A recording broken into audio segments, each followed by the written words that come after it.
Hi friends, MD Vegan. Time for my gentle juice fasting, and I make a new fresh juice, beet juice with kale. So beet kale juice. Kale and beet are very powerful ingredients. Usually you would make a green juice or a red juice to begin. When you begin juicing, you did juice before, you would make it easy. And there are basically green and red juices. You have veggie juices.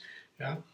The red would be a classic beet juice. Not so easy because you can't beet juice by itself. It has to have something else because it tastes a little bit strange without something else, fruit especially.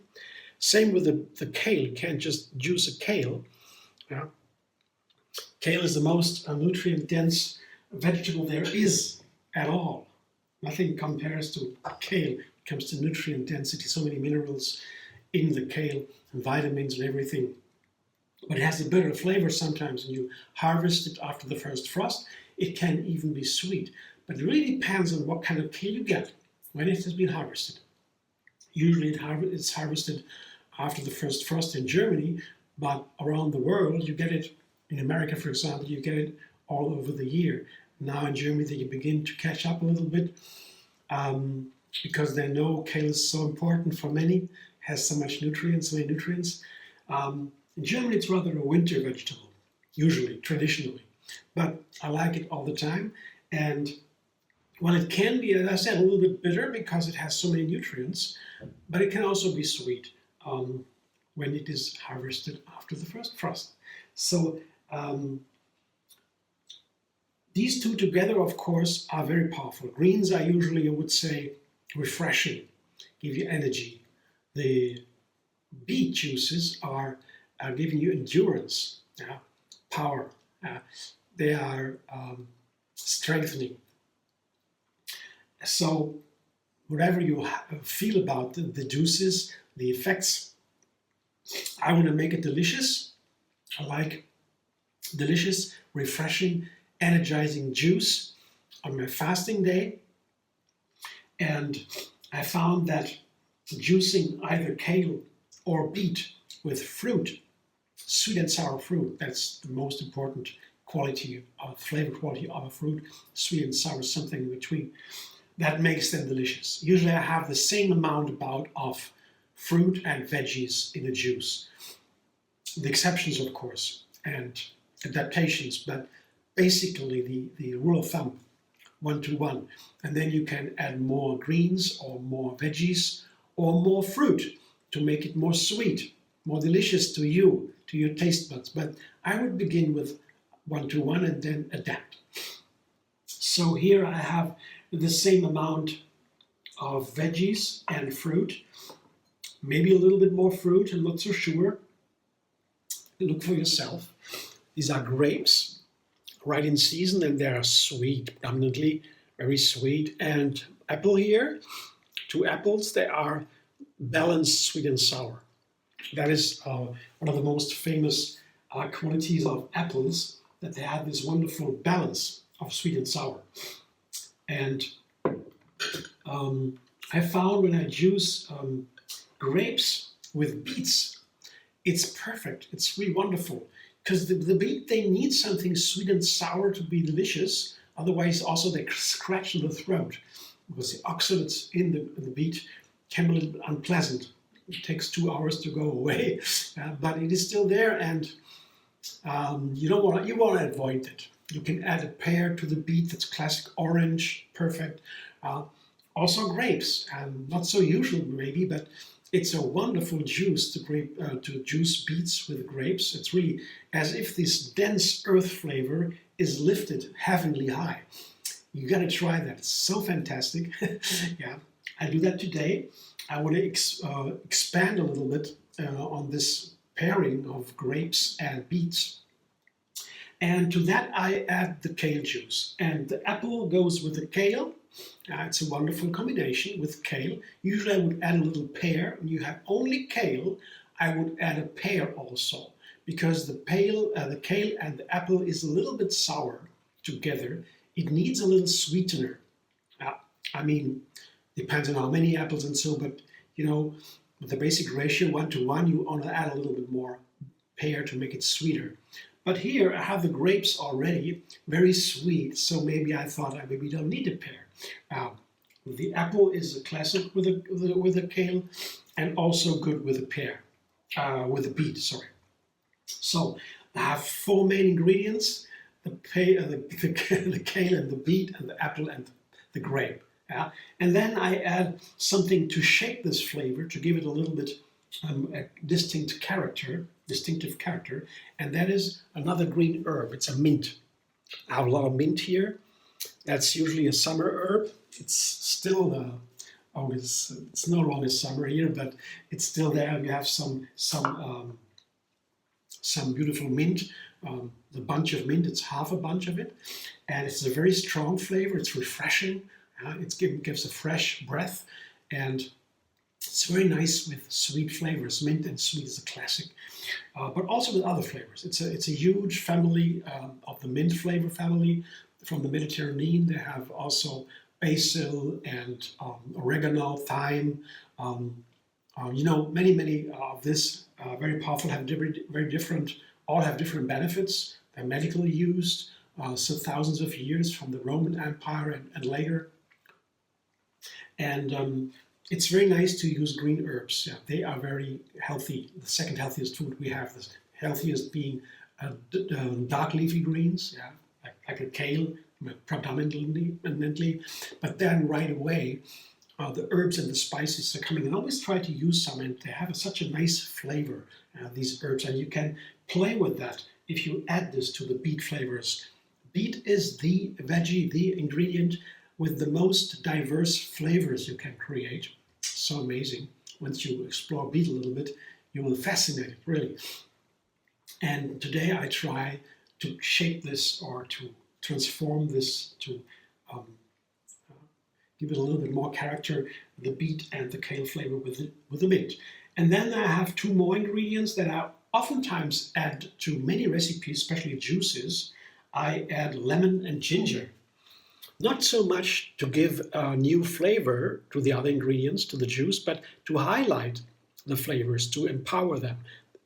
This is a ginger root, 3-4 inches or so, and it is adds a fire to these flavors and to the nutrients. You absorb more of the same nutrients with ginger. It's also a strong antioxidant, anti-inflammatory.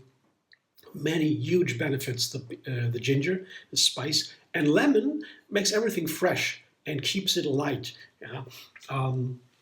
It also, in this case, I would say, would not add a new flavor. Sometimes it does, yeah? But it depends on the recipe. This recipe has a very strong characteristic flavor, I guess, with the mint, the beet, the kale, and the grape, and so the lemon would rather highlight the sweet flavors by giving the opposite a little bit. Yeah. So ginger and lemon, a nice pairing to enhance the other flavors and the nutrition. Yeah. And I don't know if I will add the lemon zest. That is usually the healthiest part of the lemon, is the yellow color, the zest. Same with all citrus fruit, the outside, the colors outside are most potent. Yeah. Also with the lemon. But they can be a little bit in the way. They can be a little bit making the flavor unpleasant if you put too much, especially with greens. Yeah. Kale, as I said, can be very powerful flavor, also bitter. And if you add on top of that lemon zest, it can be simply too much. So I'll check that out. And also with the lemon, I check out if I have all the lemon to add to this juice. I guess it's possible because I have a lot of grapes, very sweet, and a lemon, no problem with a sweet grape. The little lemon would not harm it. But sometimes a little bit too much lemon can harm the juice, can make it unpleasantly sour. So I'll check it out. I come back in a moment and I'll show them my juice.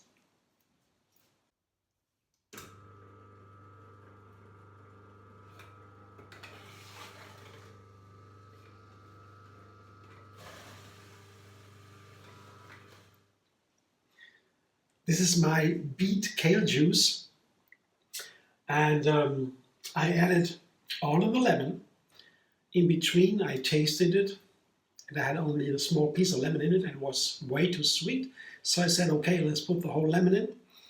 And it was also nice to put the peel in, not all of it. So I saved some of the peel, maybe a quarter of the peel of a lemon, of a large lemon, I put in, and it seems to have worked. I don't know the end flavor, the final flavor.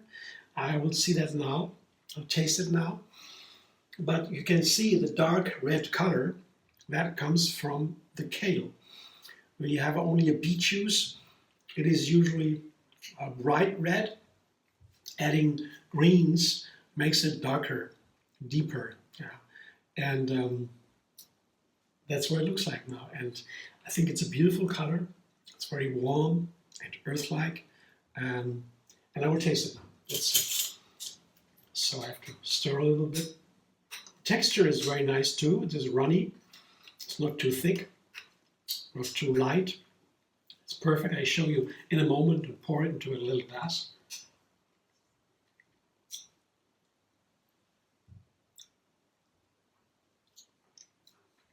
Mm. Mm, mm. So far, so good. The first teaspoon is delicious. I can taste the sour green from the kale. The mint flavor is slightly present, not too much, but it's there. And of course, overall, it's a earth flavor, the beet flavor, as you can also see. And the fruit make it really sweet and pleasant, but it's a very heavy, dense flavor, loaded with nutrients, all kinds of powerful nutrients. And that's the overall character of that juice. It's a very powerful, nutrient-dense juice.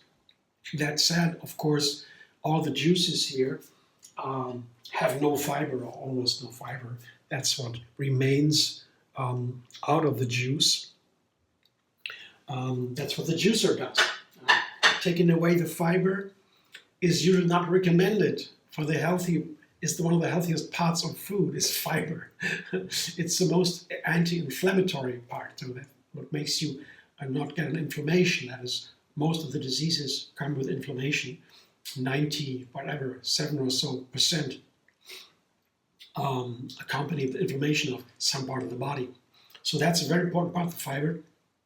Take it out on a fasting day because I want to have the digestion slow down and rest. That's something I do as compared to as night. When my body rests, the digestion rests to slow down, and the body can heal itself. It can get rid of toxins. The brain does that at night predominantly by getting rid of a lot of toxins. It can be scientifically measured. And on a fasting day, I do something similar. I not only restrict myself of calories. Usually fasting is defined as less calories on a day, on the fasting day. When you take less calories than usual, the body changes to a mode of emergency kind of. It's called ketosis. It burns, it generates energy in a more efficient way than usual. It's called ketosis, that it burns ketones, smaller molecules than sugar. Usually the body burns sugar. That's why the fruit, the perfect fuel for our cells, is in fruit. It's sugar. It doesn't have to be digested, doesn't have to be broken up. Like protein and fat, the other two macronutrients, other than carbohydrates, that's sugar, have to be broken down. Sugar doesn't have to be broken down. It's directly digested, burned in the cells, so to say. Not digested, metabolized, turned into energy.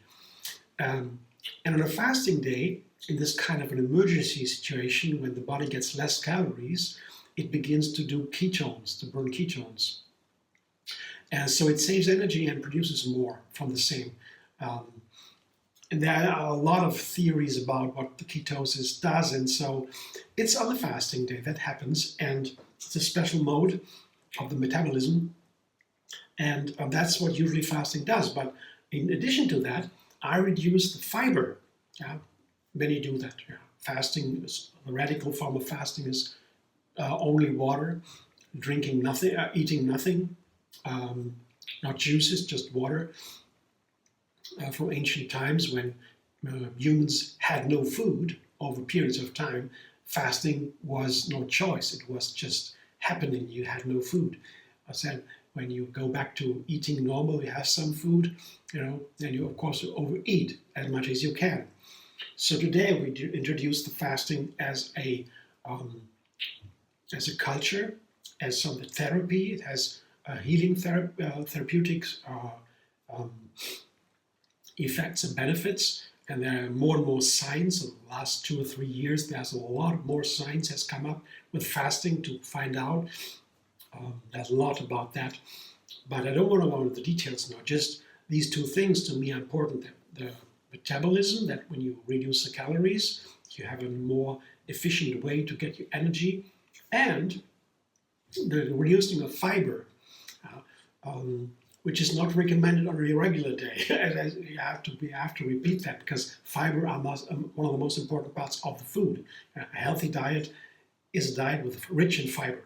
Most people eat too little fiber in industrialized countries. So that's important. But on a fasting day, it's a different situation. I rest my digestion, I detox stronger, and I do keep it gentle. We call that gentle juice fasting. It comes from a non-violent lifestyle, compassionate lifestyle of TriYoga, living in the flow. It's founded by Yogini Kaliji in 1980. Since then, she keeps sharing more and more about it. She's an enlightened being, I would say, if that means something to you, but she has a lot of knowledge and shares it with us. And this gentle juice fasting, I got that idea from her, and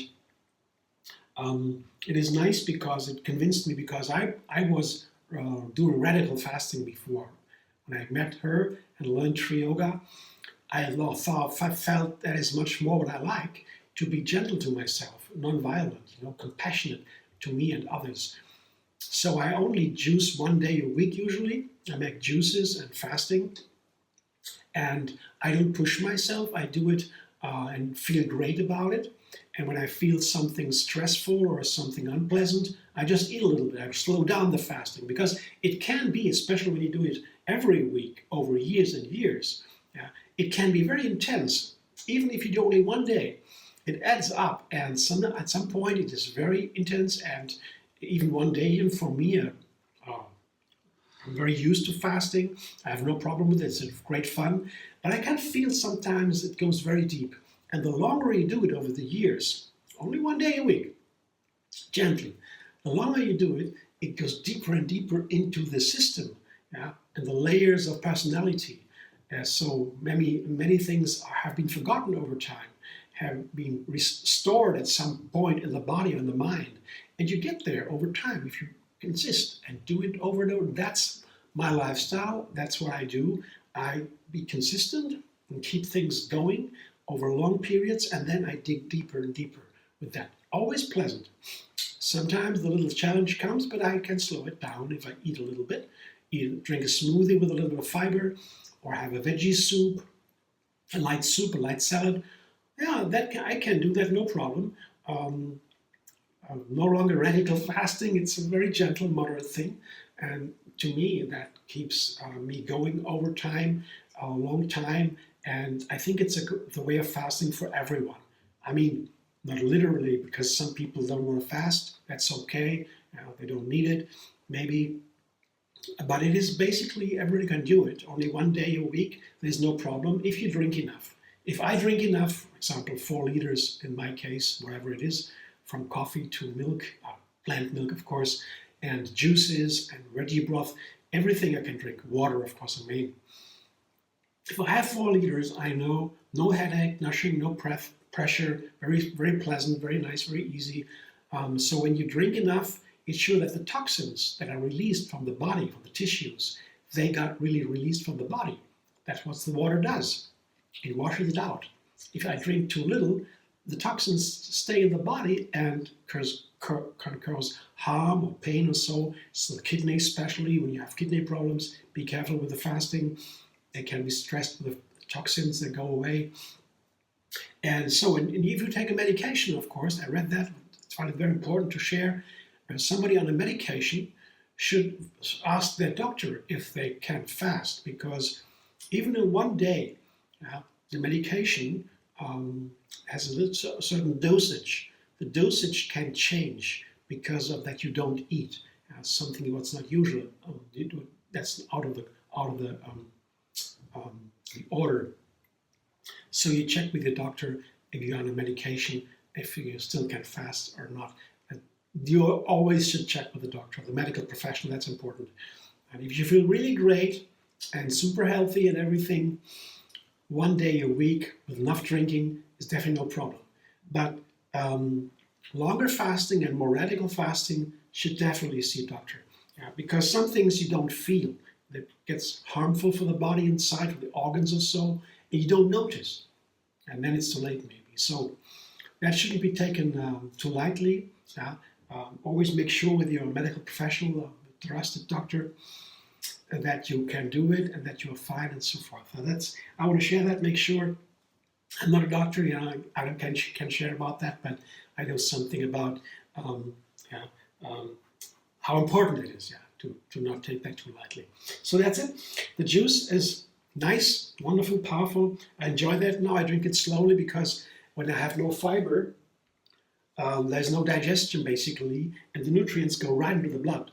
And there's sugar too in there, and the sugar spikes in the blood can cause problems. I don't want that. I want to avoid that. So I drink it slowly.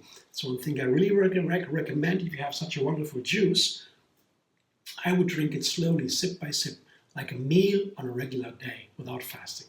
It's like a meal. It's very, very powerful. But it has no fiber. That's the issue, right?